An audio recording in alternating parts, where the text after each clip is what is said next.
अस्सलाम वालेकुम फ्रेंड्स, कैसे हैं आप सब? Sure all are fine. This is Mubashar Iqbal Chauhan, advocate high court and legal lecturer. हमारा आज का टॉपिक इंतहाई इंटरेस्टिंग है। पुलिस किन लोगों के ऊपर नज़र रखती है और क्यों नज़र रखती है, और जिन लोगों के ऊपर पुलिस नज़र रखती है उनका अंदाज कहाँ पर करती है। क्या आप पुलिस की वॉच लिस्ट में तो नहीं? इसके लिए इस वीडियो का सुनना और इसका जानना बहुत ज़रूरी है। और अगर कोई शख्स पुलिस की वॉच लिस्ट में है तो हमारे पास ऐसी कौन सी दाद रसी है कि हम अपने आप को इस मुसीबत से या इस परेशानी से बाहर निकाल सकते हैं, या पुलिस की वॉच लिस्ट से एटलीस्ट बाहर आ सकते हैं। और किन सूरतों में, और किन के ऊपर पुलिस की जो नज़र है वो सरसरी होगी, किन के ऊपर पुलिस की जो नज़र या पुलिस के मुखबिर ख़ास की जो नज़र है वो एक्चुअल में या स्ट्रिक्टली होगी, और किन के ऊपर पुलिस की नज़र इसेंशली होगी।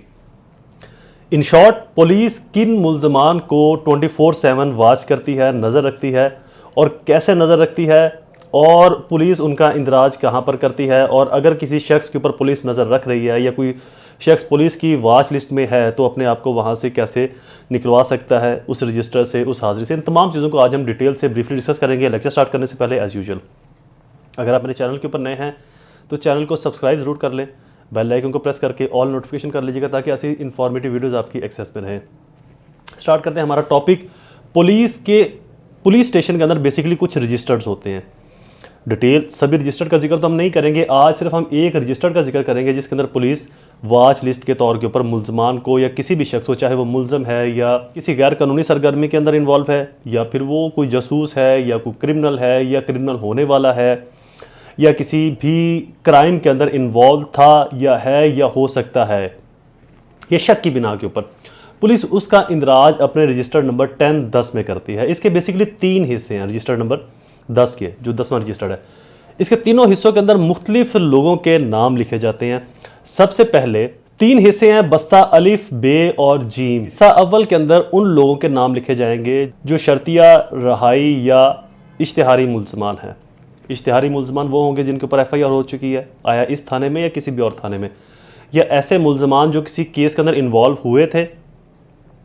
अच्छा, यहाँ पर एक और चीज़ बड़ी इंटरेस्टिंग है कि अक्सर लोगों की कॉल्स आती है कि जनाब हमारे ऊपर चोरी डकैती की, मंशियात की FIR हुई और पुलिस वाले हमें टॉर्चर करते हैं या बार बार थाने में बुलवाते हैं।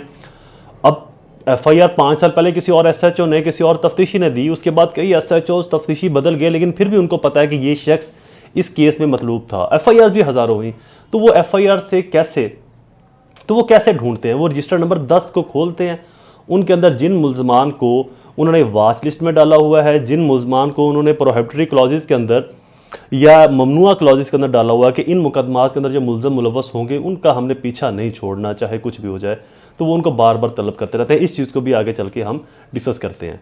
हिस्सा अव्वल के अंदर शर्तिया, इश्तिहारी या रहाई याफ्ता मुल्ज़मान को दर्ज किया जाता है। रहाई याफ्ता में जिनके ऊपर FIR हुई और बाद में वो FIR में से या तो पुलिस ने उनको बरी कर दिया या फिर अदालत ने उनको बरी कर दिया, तो इसके ऊपर भी वो नज़र रखते हैं कि कहीं ये जो लैक ऑफ एविडेंस की वजह से अगर छूट गए हैं तो वाकई ही ये इस केस के अंदर इन्वॉल्व तो नहीं, अगर हैं तो कोई और ऐसा जुर्म या ऐसी सरगर्मी के अंदर ये पाए तो नहीं जाएंगे।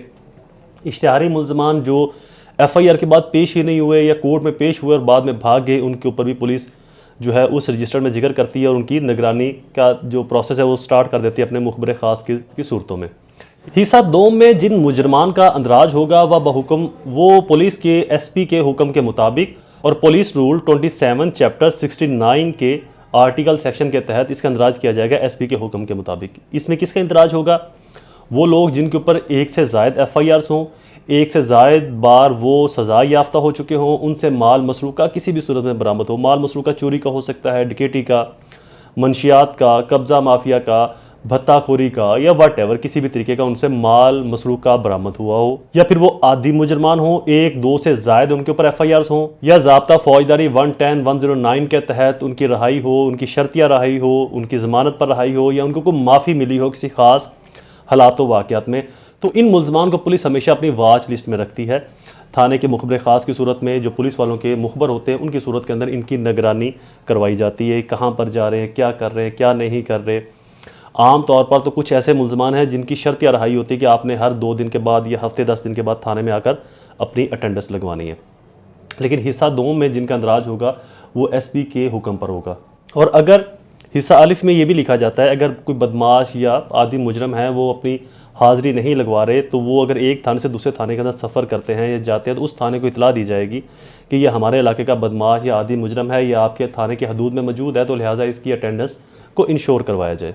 रजिस्टर्ड 10 की हिस्सा बे में लिखा जाएगा कि जितने भी बदमाश या आदि मुजरम हैं या ऐसी सोसाइटी के अंदर जो लोग हैं जिनके ऊपर क्रिमिनल कार्रवाई होती रही या इससे पहले हो चुकी है, उनका अंदराज यकीनी बनाया जाए और डिफरेंट थानों के अंदर उनकी इतला और अंदराज को मसूल करवाया जाए। और आम तौर पर इन रजिस्टर्ड्स की जो जांच पड़ताल है वो समाही या 6 माही होती रहती है। मतलब कि अगर आपने भी नोटिस किया होगा किसी के ऊपर चोरी डकैती कत्ल की, चोरी डकैती की या मंशियात की FIRs हो जाए तो उनको 3 माह 6 माह के बाद रूटीन के मुताबिक थाने से कॉल पर बुलवा लिया जाता है। या अगर कोई बरी भी हो जाए तब भी पुलिस वाले, वो 5 लोगों में वो बंदा खड़ा होगा, पुलिस वाले जाके उसी को पकड़ेंगे। कि अगर किसी शख्स ने एक बार क्राइम किया है तो ये जनरल प्रिजम्पशन पुलिस की बता रहा हूँ आपको कि उनकी नज़र में ये शख्स दोबारा भी ये क्राइम को रिपीट कर सकता है या करेगा। ये पुलिस की जनरल प्रिजम्पशन है जिसके तहत वो ये चेक एंड बैलेंस या ये वॉच लिस्ट रखते हैं।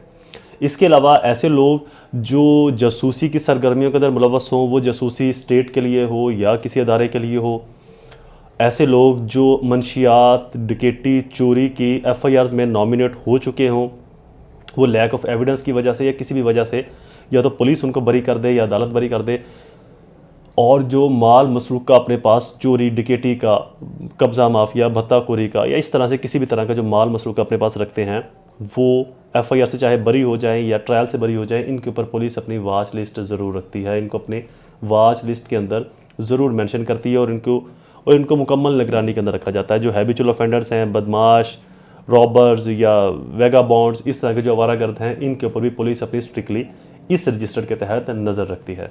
आमतौर पर पंजाब लॉज एक्ट 1871 के तहत जब भी किसी बदमाश का, वेगाबॉन्ड का, आदि मुजरम का इस रजिस्टर में जिक्र किया जाएगा तो जो ऑफिसर इंचार्ज होगा पुलिस स्टेशन के SHO, वो इसकी इतला उस मुतलका गांव का अगर कोई नंबरदार है या चौकीदार है या जो भी वहाँ का सरबरा है उसको इतला देने का पाबंद है। लेकिन आमतौर पर ऐसा होता नहीं। इसकी एक बड़ी वजह मुल्ज़मान को बाखबर ना करना होता है। तो अब इसकी इतला नहीं दी जाती ताकि मुल्ज़मान को बाखबर ना किया जा सके।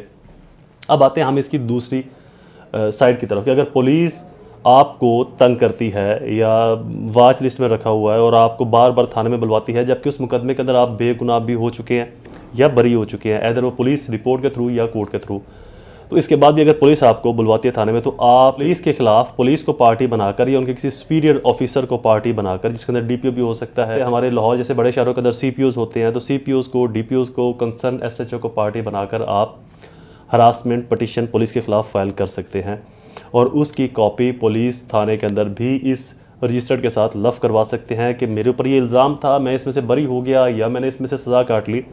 तो कानून के मुताबिक अगर कोई शख्स किसी FIR के अंदर नॉमिनेट होता है और वो उस FIR से या तो बरी हो जाए लैक ऑफ एविडेंस की वजह से, या फिर उसको सज़ा हुई और उसने अपनी सज़ा को मुकम्मल किया और अकॉर्डिंग लॉ रिहाई हुई, तो इस सूरत में उस शख्स को ऐसे ही ट्रीट किया जाएगा जैसे उसने कभी जुर्म किया ही नहीं। मतलब कि उसको जो सज़ा मिली उसने अपनी सज़ा गुजार ली या वो रिहा हो गया, तो उसको शक की नज़र से या डाउट की नज़र से नहीं देखा जाएगा। लेकिन बहरहाल ये अंग्रेज़ों के बनाए हुए कवानीन हैं जो अंग्रेज़ ने सब कॉन्टिनेंट के अंदर बरसगीर में उस वक़्त के मुसलमान और हिंदुओं के ऊपर चेक एंड बैलेंस रखने के लिए, चूँकि उस वक्त आज़ादी की तहरीकें चलती थी, तो उस वजह से बेसिकली ये रजिस्टर्ड बनाए गए थे। आज़ादी की तहरीकों में जो लोग एक्टिविस्ट थे, सोशल एक्टिविस्ट थे, उनको पकड़ने के लिए, उनकी पकड़ धकड़ करने के लिए इस तरह के रजिस्टर बनाए गए। लेकिन with the passage of time इनके अंदर कोई ख़ास अमेंडमेंट या चेंजिंग नहीं की गई, क्योंकि अगर हम इस चीज़ की लॉजिकली भी देखें तो जिस दौर में ये कानून बनाया गया था उस दौर में अंग्रेज़ के लिए जो बदमाश था वो कोई भी आज़ादी की तहरीक चलाने वाला जो एक्टिविस्ट है वो बदमाश हो सकता था, वेगाबॉन्ड हो सकता था, क्योंकि वो अंग्रेज़ के मफादत के ख़िलाफ़ था। तो हमने इन वर्डिंग को, इन लॉज को अभी तक भी सही मायनों में चेंज नहीं किया। तो उसकी एक बड़ी वजह है अदालतों के ऊपर इसके बर्डन आने की भी और इन लॉज का गलत या मिसयूज़ होने की भी। होप्स हो इन लॉज के ऊपर भी नज़रसानी की जाएगी इनको चेंज करने के लिए। लेकिन बहरहाल अगर किसी शख्स को वॉच लिस्ट में रखा जा रहा है या उसको तंग किया जा रहा है तो वो पुलिस के अगेंस्ट हरासमेंट पटिशन फाइल करके कोर्ट से ऑर्डर लेकर के जनाब मेरे खिलाफ ये FIR हुई थी, मैं इसमें से बरी हो गया, या ये सज़ा हुई थी मैंने भुगत ली, अब मैं बिल्कुल एक शरीफ शहरी के तौर पर अपनी ज़िंदगी गुजार रहा हूँ, तो मुझे पुलिस वाले तंग कर रहे हैं। पुलिस के अगेंस्ट आप इस दाद रसी को अडॉप्ट कर सकते हैं। आई होप ये वीडियो आपके लिए फ़ायदेमंद साबित हुआ होगा। ऐसे ही इन्फॉर्मेटिव वीडियो को सुनने के लिए चैनल को लाइक और सब्सक्राइब जरूर कर लें। वीडियो को शेयर जरूर कीजिएगा अपने सोशल सर्कल में। दोबारा हाजिर होगा किसी और इन्फॉर्मेटिव वीडियो के साथ। तब तक मुझे अपनी दुआओं में जरूर याद रखें। अल्लाह ताला आप सबका हामी नासिर हो। वस्सलाम।